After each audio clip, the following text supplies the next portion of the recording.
Assalomu alaykum, hurmatli tinglovchilar. Bugun biz sizlar bilan modal fe'llar va ularning qo'llanilishi haqidagi mavzuni tushunib olamiz. What are modal verbs? Modal verbs are helper verbs that express ability, permission, obligation, possibility, or advice. Unlike other verbs, they don't change form. Modal fe'llar imkoniyat, ruxsat, majburiyat yoki maslahatni ifodalovchi yordamchi fe'llar hisoblanadi. Ular tuslanmaydi va mustaqil ish harakatini bildirmaydi. Doim ularning yonida bir asosiy fe'l ishlatilishi kerak. Core rules of modal verbs. Rules of no change. Modal verbs have no s ending in the third person singular, and they are always followed by bare infinitive without to. Ya'ni tuslanmaslik qoidasi modal fe'llar uchinchi shaxsda s qo'shimchasini olmaydi va ulardan keyin fe'l o'sha tusiz, ya'ni to yuklamasisiz keladi. Hech qanaqa qo'shimcha olmaydi.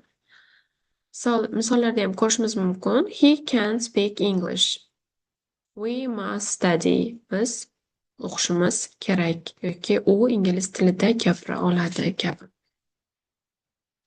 Modal verb structure formulasi subject plus modal verb and verb 1 base form, ya'ni tusiz infinitive. Bo'lishli gapda, ya'ni affirmative form puts the modal verb directly after the subject, followed by the base verb. Subject plus modal plus verb. Ya'ni ega, modal fe'l va asosiy fe'l, ya'ni tusiz shakli. Inkor shaklida esa subject plus modal verb plus not plus verb. Ya'ni yuqoridagi darslarda aytganimizdek, inkor shakli modal fe'llarda ham not inkor yuklamasi bilan yasaladi. Question form. Place a modal verb at the very beginning of the sentence. Modal plus subject plus verb. Ya'ni modal fe'l egadan oldinga chiqish orqali so'roq shakli yasaladi. Birinchi modal fe'limiz can could. Bu ability, ya'ni qobiliyatni ifodalaydi. We use can for general ability in the present. Use could to describe abilities in the past. For example, I can swim very fast now. I could swim when I was 5. Ya'ni hozirgi va o'tgan zamonlarda ishlatishimiz mumkin can va couldni. Can asosan hozirgi zamonda ishlatiladi, could esa o'tgan zamondagi ish harakatlarni ifodalash uchun ishlatiladi. Buni misollarda ham ko'rishimiz mumkin. Masalan, o'sha I can swim very fast now. Men hozir juda ham yaxshi suza olaman. Ikkinchi gapda esa men yoshligimda suza olar edim, lekin bu qobiliyat hozir yo'q. Keyingisi asking for permission, ya'ni ruxsat so'rashda. Informal, norasmiy. Can use it to ask for permission from friends or family members in everyday speech. Can I use your pen? Demak, biz canni o'sha norasmiy ruxsat so'rashlarda ishlatarkanmiz. Ya'ni do'stimizdan, oila a'zolarimizdan har kunlik o'sha so'zlashuvimizda foydalanadigan so'z sifatida, ya'ni men seni ruchkangdan foydalansam bo'ladimi tarzida. Could. More polite than can. Ideal for strangers, teachers, professional environments. Could I borrow your car? Demak, could candan ko'ra muloyimroq ton berarkan va biz buni begonalarga yoki o'qituvchilarimizga o'sha rasmiy davralarda, rasmiy suhbatlarda couldni ishlatsak maqsadga muvofiq bo'larkan. May. Bu rasmiy. The most formal and traditional way to request or grant permission. eng ma'qul variant o'sha formalniy gaplarda, formalniy suhbatlarda bu may. Ya'ni may I come in, sir?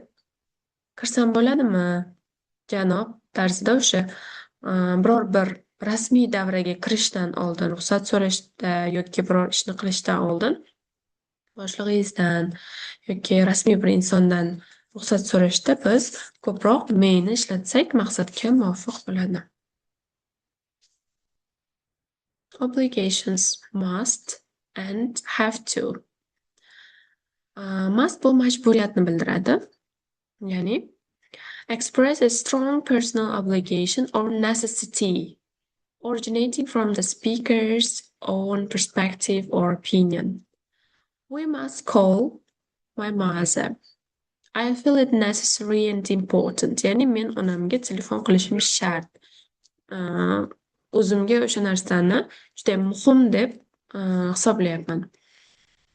Have to tashqi majburiyatni ifodalarga express an objective obligation based on external factors like rules, laws or schedules. Bu yerda nima demoqchi? Masalan, siz o'zingiz bu narsani nimadir ishni qilishni xohlamaysiz, majbur deb o'zingizni hisoblamaysiz, lekin qonun qoidalar o'sha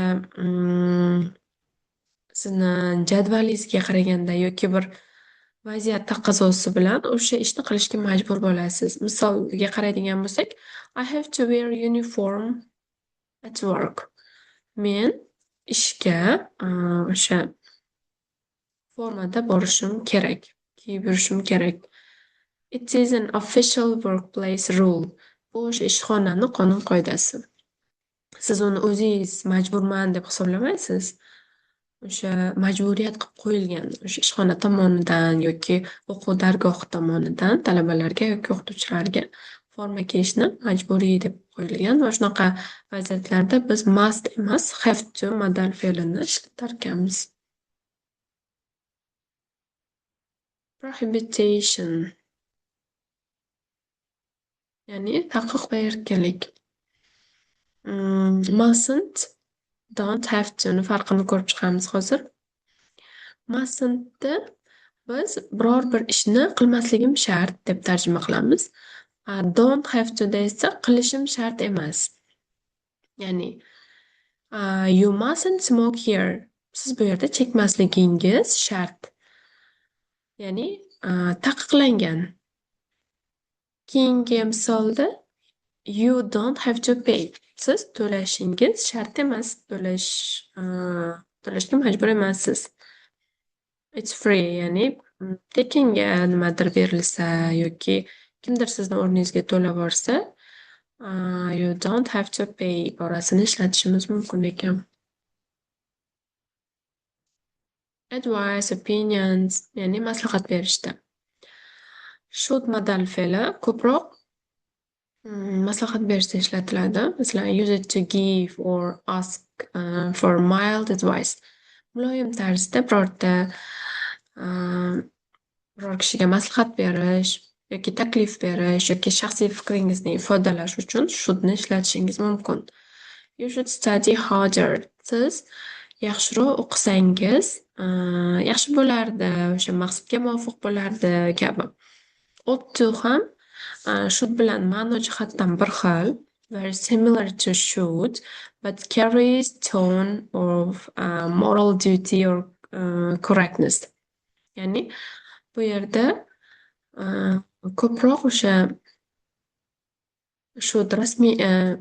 shouldni biz norasmiy gaplarda ishlasak, ought to rasmiy gaplarda ishlatiladi.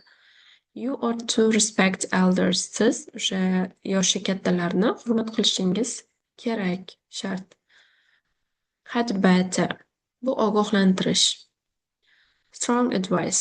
Juda kuchli o'sha kimgadir qattiq nasihat qilgan vaqtingizda had betterni ishlatishingiz mumkin. Failure to follow it will result in negative consequences. You had better leave now or be late. Siz hozir ketganingiz yaxshi, aks holda kech qolasiz.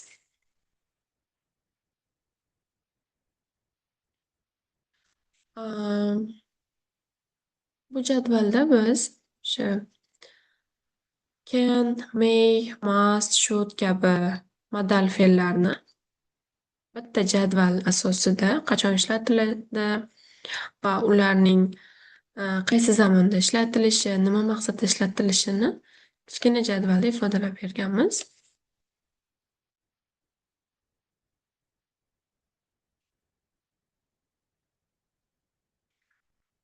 Bugun sizga yetkazmoqchi bo'lgan ma'lumotlarimiz shulardan iborat. Keyingi darslarda ko'rishguncha xayr.